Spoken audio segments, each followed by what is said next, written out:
చాలా సంతోషం sir. Thank you. Congratulation. Thank you. 2026 happy new year. కలకాల పిల్లలు అందరికీ నమస్కారం. మా బాలప్రసాద్ అని కరాటే ఫైటర్ కదా, ఫైట్ మాస్టర్.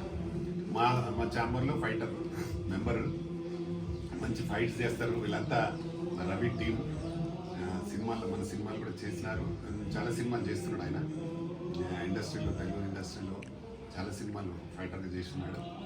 కాబట్టి ఇలాంటి వారికి అవకాశాలు వస్తే ఇంకా బాగా ప్రూవ్ చేసుకుంటారు. ఒకరిద్దరు హీరోలకు కూడా ఆయన ఫైట్స్ ట్రైన్ చేయిస్తున్నాడు. కాబట్టి వారి లైఫ్ ఇప్పుడు ఈ 2026 ఇంకా బ్రహ్మాండంగా ఉండాలని మనస్ఫూర్తిగా కోరుకుంటున్న. స్వామి గారు ఇప్పుడు స్వామి వాళ్ళ ఏజ్ 25 ఇయర్స్ నుంచి చేస్తున్నాడు. 25 ఇయర్స్ నుంచి చేస్తున్నారు. కాబట్టి ఆ అయ్యప్ప దీవెనలు కూడా బాగా ఉండి ఈ సంవత్సరం చాలా సినిమాలు ఫైటర్స్గా చేయాలని మనస్ఫూర్తిగా కోరుకుంటున్నా. Thank you.